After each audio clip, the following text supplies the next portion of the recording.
waited and I lost track. I ring the bell outside of the church, and I burn the candles and such. I make magic out of nothing and it all turns to dust. I'm a precious one, painfully shy to everyone.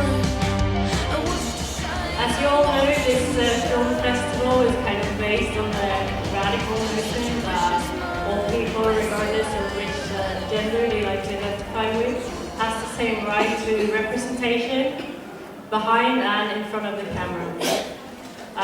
But as we all know, that's not what the reality looks like today. Film is very much a man's world. So today we're going to talk a little bit more about why and how it looks like, and we've invited a few experts for you. There are women in the industry, but they are not connected enough, and they are not connected as they should, and they are not in the positions that they should be in.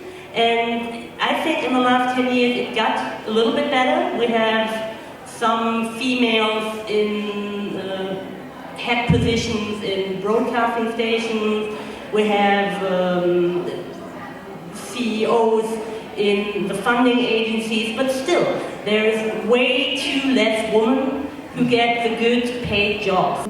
Doing films is a high-risk economy, so a woman seems to be a bigger risk. So the woman is either she doesn't have any kids, so she's strange and she's maybe too male, or she has kids and then she's a mom and then she shouldn't be doing films.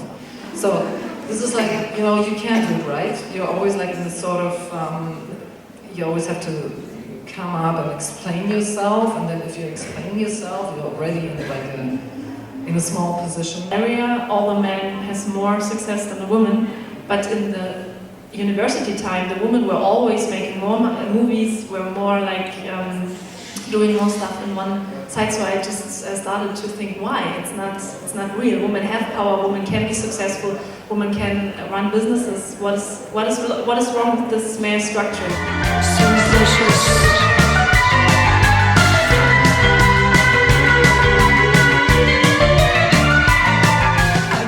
Won an award, the Swedish Film Award is called the Guldbagge, for Best Female Actress. How much do you think an award like this, how big of a role does it change in changing perspectives or open up for dialogue among these topics? Well, it means a lot for me as a person, but also for so many people, not just in Sweden. Worldwide. What kind of reactions have you been getting? How has your life changed since you started filming for this movie? And only positive reactions, actually. It means so much, and I think that society in Sweden are starting changing. And people are talking about transgender people, and transgender people are, as I feel, a part of the feminist way now. We all know from our everyday experience very, very well what it's meant to say somebody is a pretty girl or somebody is a beautiful woman, because we get bombarded every day with all these images of beauty. I convince you with all my heart, I'm the best you ever had. But your mind is made and you never want to see me again, no. I think it is indeed the mother ideal that keeps women from wanting to become mothers, because they just know it's too much. I really have the feeling it is indeed the absoluteness of motherhood, which is so unattractive for a woman to have children. That was actually something I found quite remarkable.